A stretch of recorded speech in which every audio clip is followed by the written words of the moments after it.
Olá, tudo bem?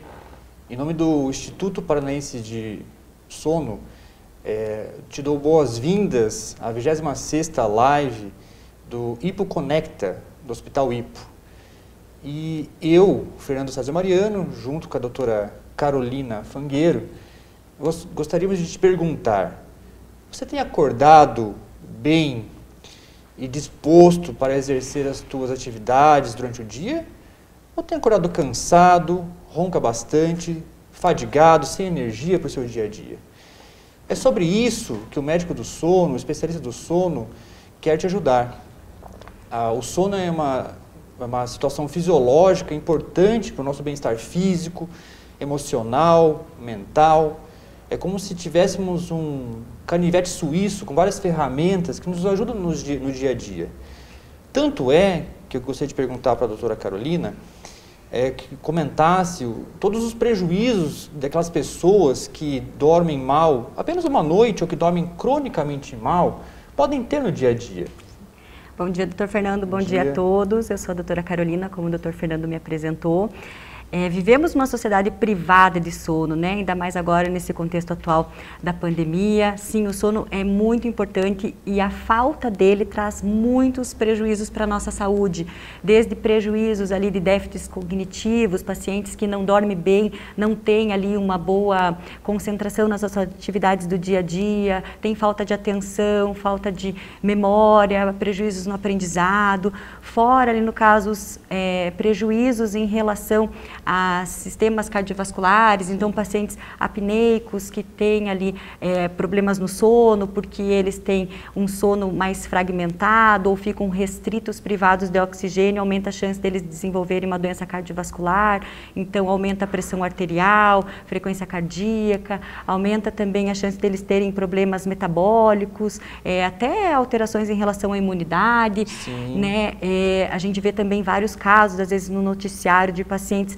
privados do sono que dormiram no volante. Isso é um problema de saúde pública, né? Com certeza. A questão das poucas horas de sono é um problema realmente de saúde pública. E também nós temos que lembrar de um tripé, não só a quantidade, mas a qualidade e a regularidade do sono.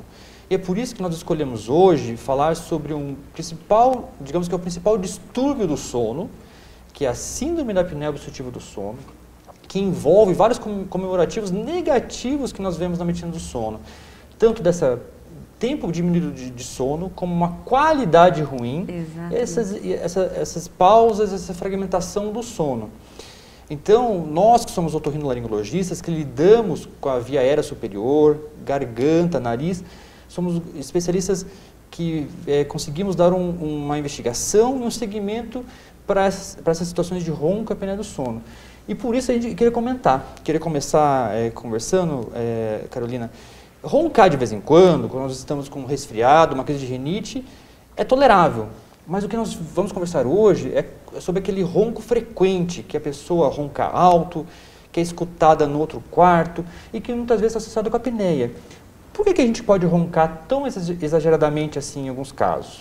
Então, assim, definindo, né, o ronco, qualquer obstrução ali da via aérea superior, então, como o doutor Fernando falou, em situações eventuais, o paciente está gripado, está com a rinite ali atacada, né, pode estar com o nariz obstruído, ele pode roncar, ou acabou bebendo uma bebida alcoólica, relaxando um pouco mais a musculatura e vai roncar. Mas esses roncos frequentes que a gente tem que se preocupar e tem que investigar ali no caso, eles estão bastante relacionados com a apneia do sono. Então, a síndrome da apneia obstrutiva do sono, ela vai ter roncos por conta desse colapso, dessa musculatura da via aérea, dessa obstrução ali, né, dessa musculatura.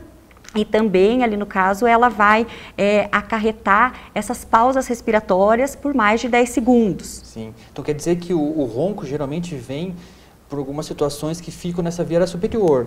Nariz, garganta, muitas vezes com essa flacidez da musculatura, ou por causa de alguma alteração anatômica, como amígdalas grandes, um grande desvio de septo, alterações esqueléticas, não é mesmo? Sim, alguns fatores de risco também para o paciente desenvolver essa apneia, a gente investigar melhor, pacientes que estão acima do peso, obesidade, pacientes ali no caso do sexo masculino, pacientes mais velhos, a gente sabe que a apneia é extremamente prevalente, a gente tem um estudo brasileiro que mostra que 33% das pessoas têm apneia, então a gente vai sempre ter pacientes com ronco, com apneia no nosso consultório. Então, atentar para esses pacientes que chegam, até o companheiro chega, na verdade, né, falando, ai, o meu esposo, a minha esposa é ronca, eu durmo e acordo cansado, não tenho um sono bom, um sono reparador. Então, é isso que a gente tem que se ater e investigar. Você falou uma coisa muito importante, porque 1 a cada 3 pessoas tem o problema e nem todos são diagnosticados e adequadamente tratados. Nós vemos muitos casos de pacientes de sexo masculino que a própria parceira percebe esse ronco, mas a gente percebe que ele demora para procurar ajuda. Isso acaba atrapalhando o tratamento. Você falou muito bem dessa questão da sonolência diurna, né? Sim. Por quê? Porque o sono, de uma pessoa que tem o ronco e a apneia do sono, é muito fragmentado. Cada pausa na respiração, que é a apneia, que dura no mínimo 10 segundos, acaba diminuindo a oxigenação do nosso organismo, do cérebro, do coração. Isso acaba deixando o sono muito fragmentado, não é mesmo? Exatamente. E as pessoas, só para deixar bem fácil para os nossos ouvintes, então a sonolência diurna excessiva é um dos grandes sinais, sintomas do nosso paciente apneico. Outro sinal também é o ronco alto, ou seja, nem todo mundo que ronca tem apneia. Exatamente. Mas a grande maioria dos pacientes que tem apneia do sono tem um ronco alto, que acontece, então, a pessoa reclamar do outro quarto.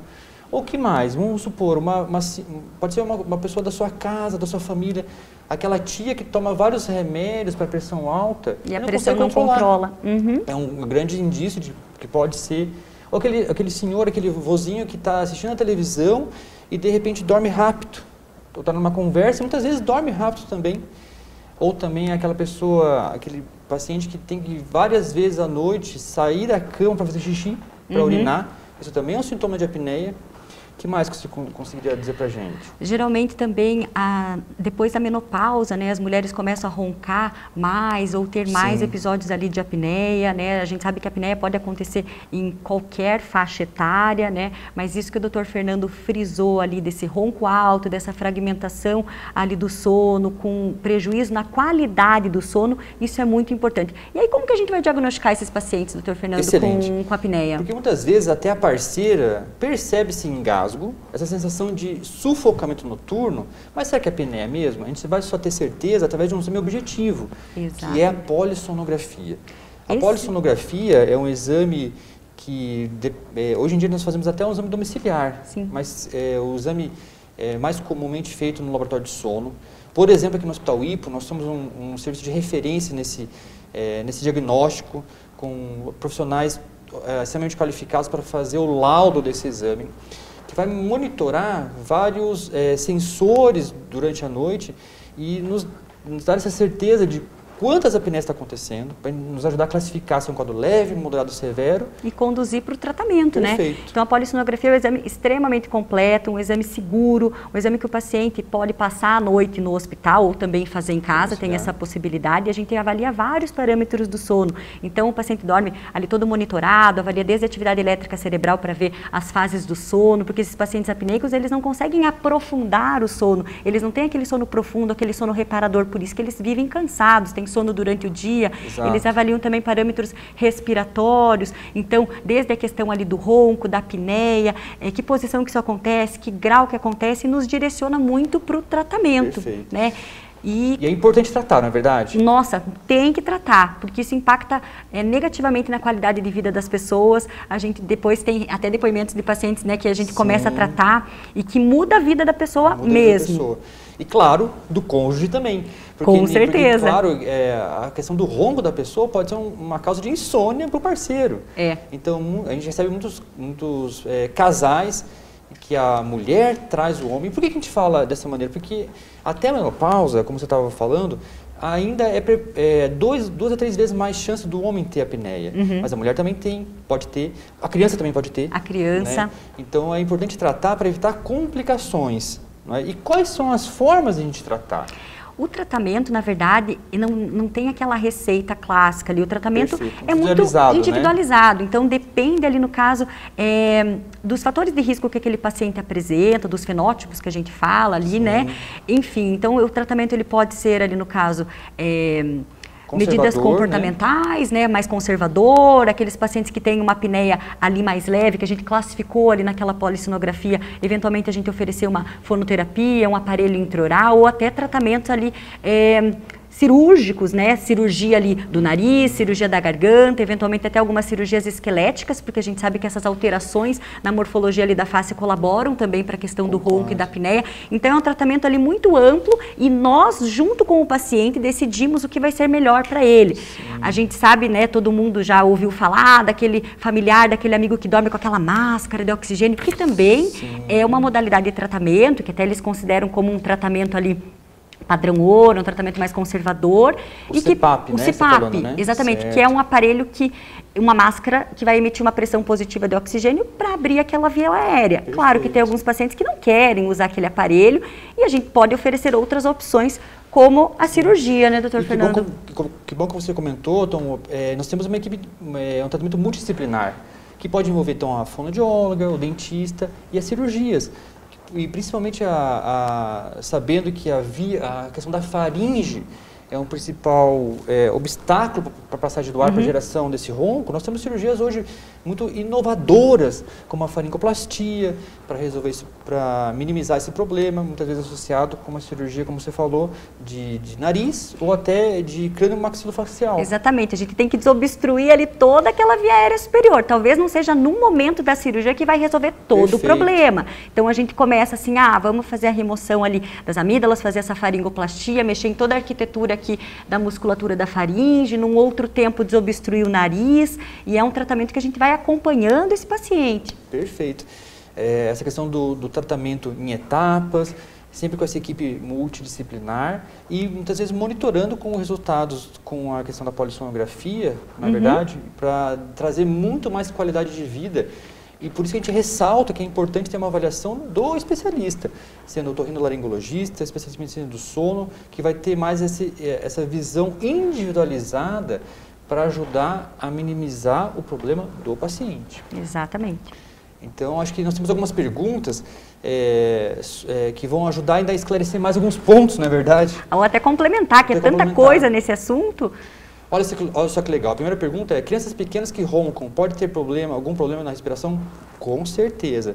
Então, só para ressaltar que todas as faixas etárias podem ter ronco e apneia do sono. Se a gente não trata uma criança que ronca, ela vai ser um adulto apneico. Então é importantíssimo nós tratarmos o quanto antes para evitar complicações. E a grande vantagem do paciente infantil, que nós percebemos, é que a grande maioria é devido a uma hipertrofia de amígdalas e adenoide, que é uma cirurgia mais corriqueira para o otorrinolaringologista, que resolve demais.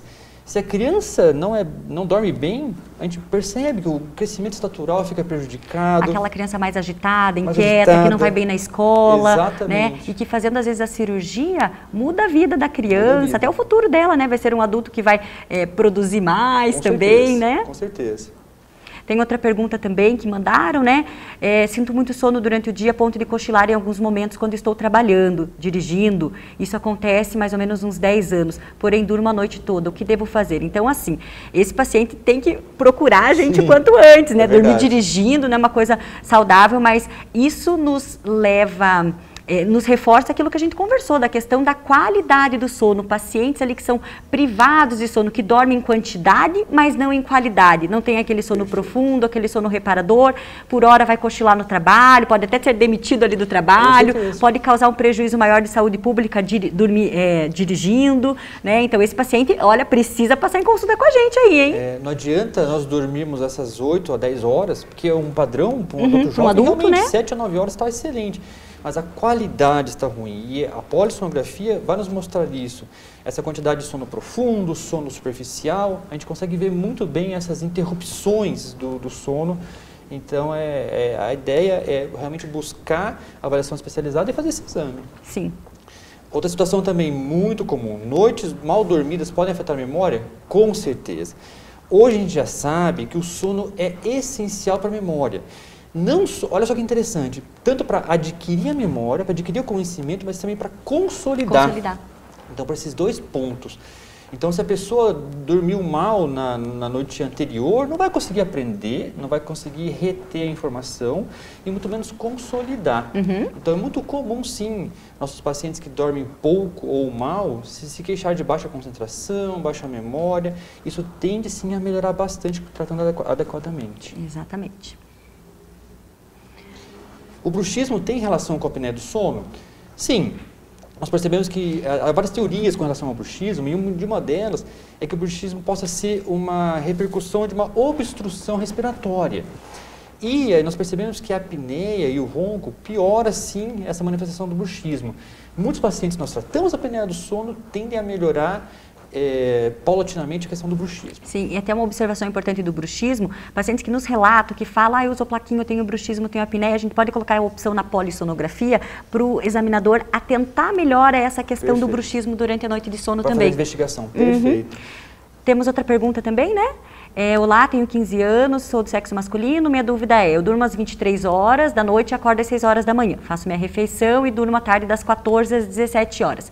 Isso é bom ou ruim?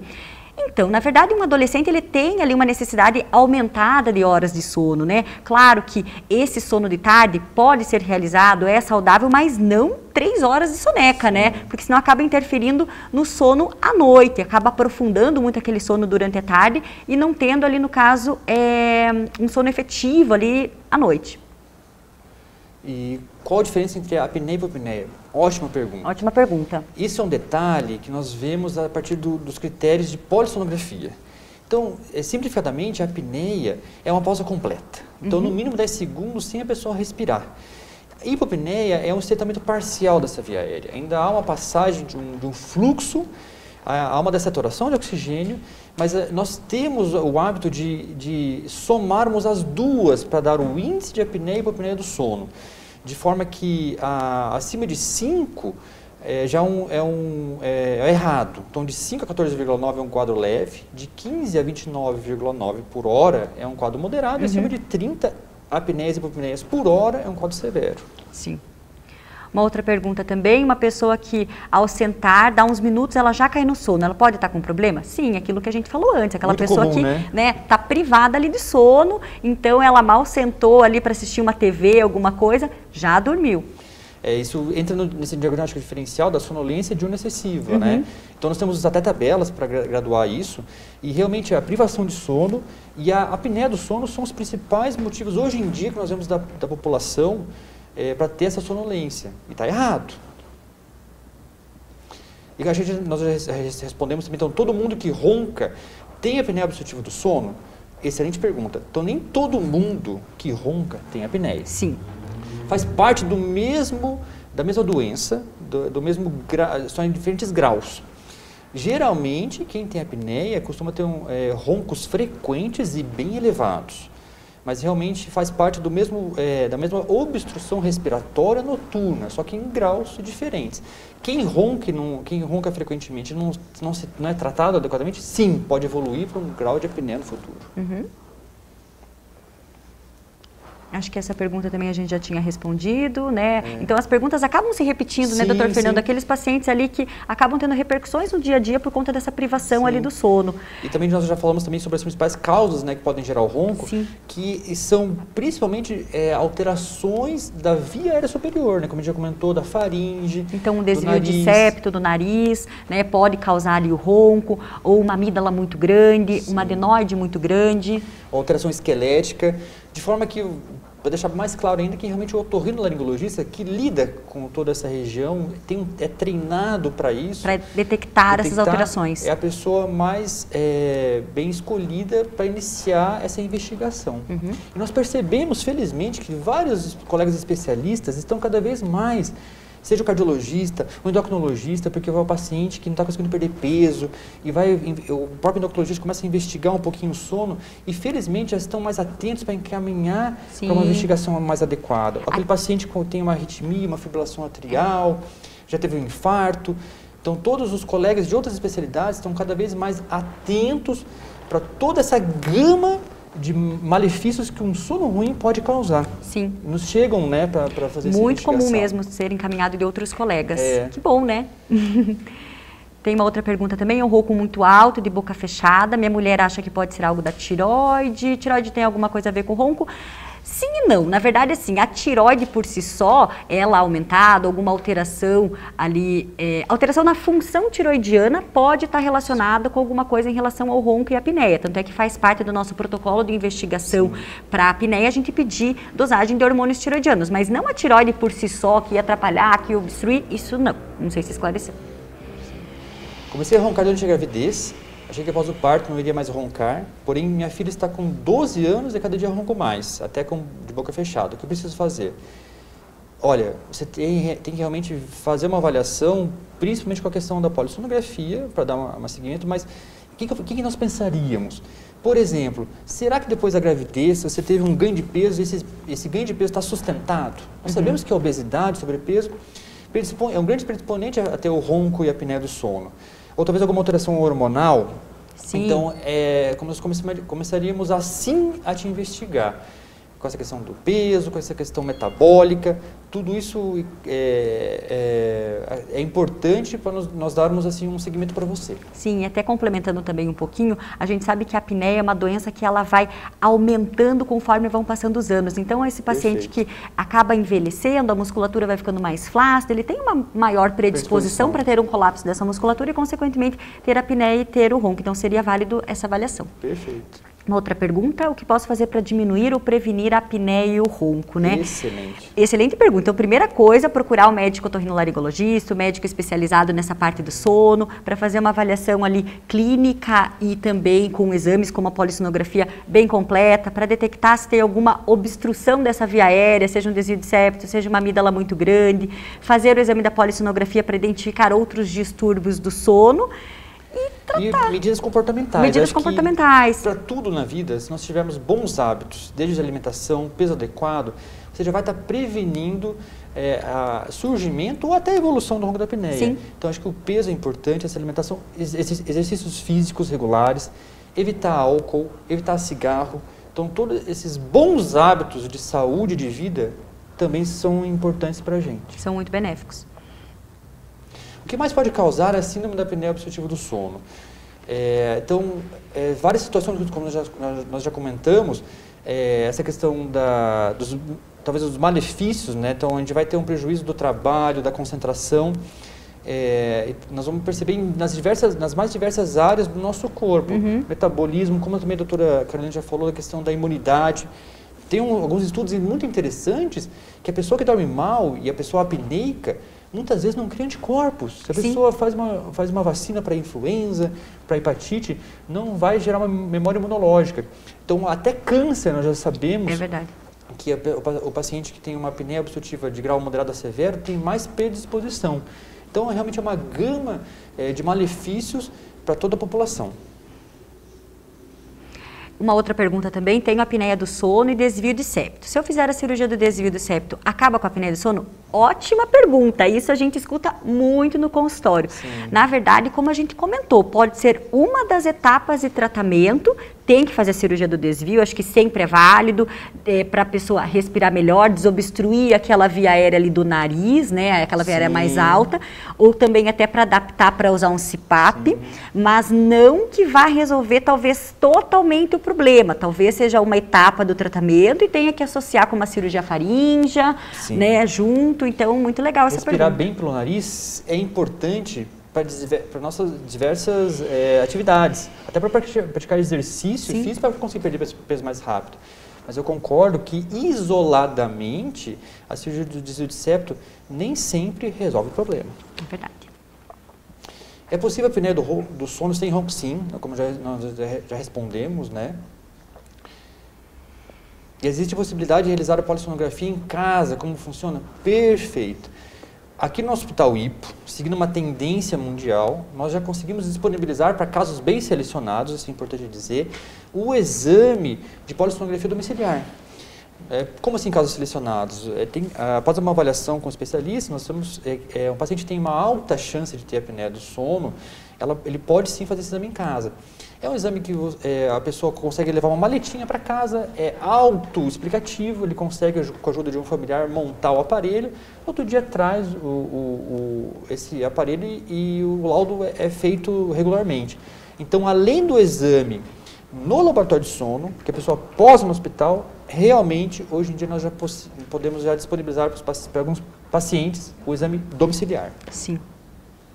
E vamos para a última pergunta, então, né? Poxa, que rápido, né? Que rápido que passou, e é bom que o pessoal está interagindo bastante com a gente para, né, valorizar ali que realmente é a importância do sono, né, doutor? Exatamente.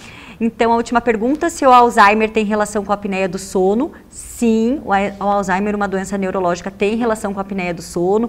A gente até estava comentando ali antes de algumas teorias ali na questão do sono, de talvez a importância do sono de ser como se fizesse uma drenagem ali linfática de todas aquelas toxinas, limpar o lixo quando a gente dorme. Então, pacientes ali no caso que não dormem bem, que ficaram uma vida ali sem dormir bem ou que possam ter apneia, algum outro distúrbio do sono, pode ser que acumule mais toxinas e predispõe ali no caso ao Alzheimer, né? O aumento da substância ali relacionada com o Alzheimer. Com certeza.